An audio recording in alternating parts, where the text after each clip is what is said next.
Você tem ideia do quão doloroso foi para essas pessoas terem as suas casas invadidas?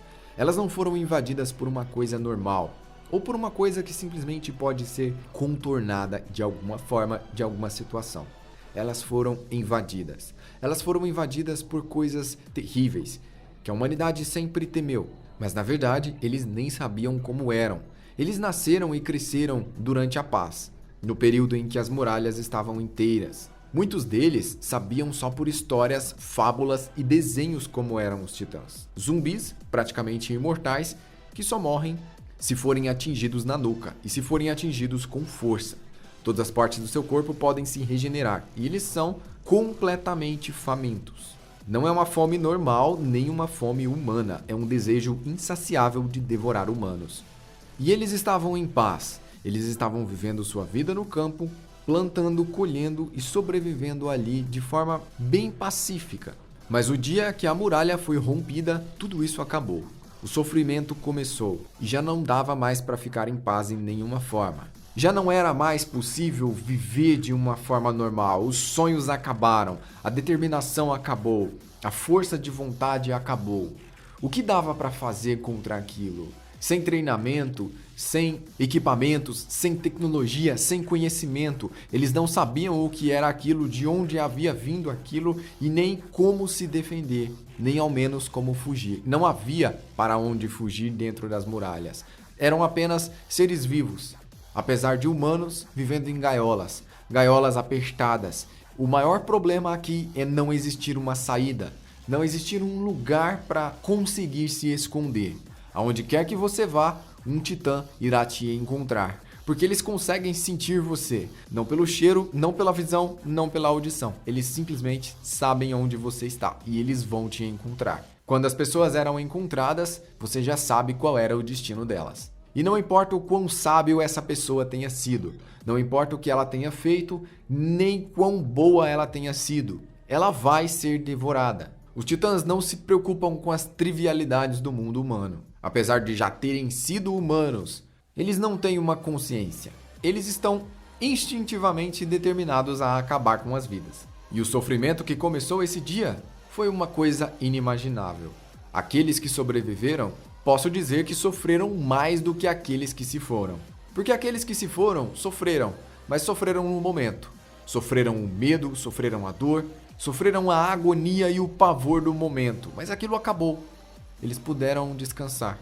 Aqueles que ficaram vivos tiveram que se apertar ainda mais dentro das muralhas.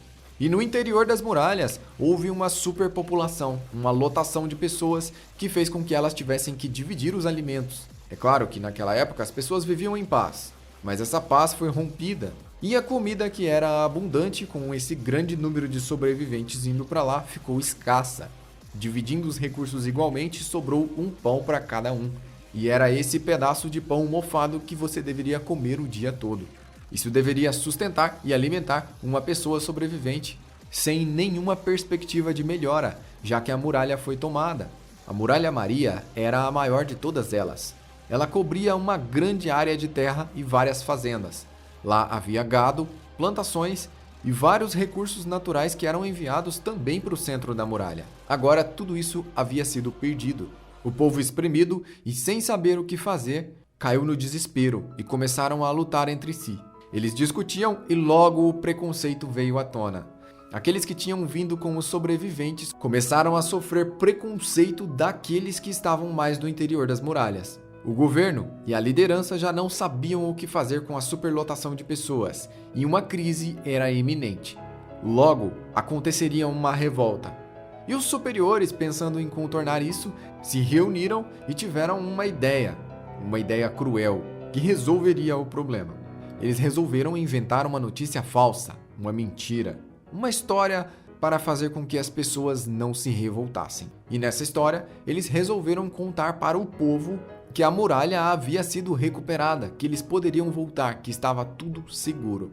As pessoas, acreditando nessa mentira, foram para fora. Só que as muralhas ainda estavam cheias de titãs. Eles fizeram isso de propósito, eles realmente queriam fazer isso. Naquele dia, incontáveis vidas foram devoradas. E as muralhas esvaziaram um pouco. A superpopulação acabou. O preconceito com aqueles que vieram de fora havia sido limpo. Uma decisão muito difícil e muito cruel, porém, uma decisão que resolveu o problema. A um custo altíssimo, mas esse problema não teria outra solução. Afinal, toda aquela gente dentro das muralhas, sem espaço de terra, sem ter onde morar, acabariam entrando em conflito, e a violência reinaria cada vez mais dentro das muralhas. Nesse período, ninguém se lembrou do povo que vive no subsolo e na cidade subterrânea, que poderia facilmente ser dividida.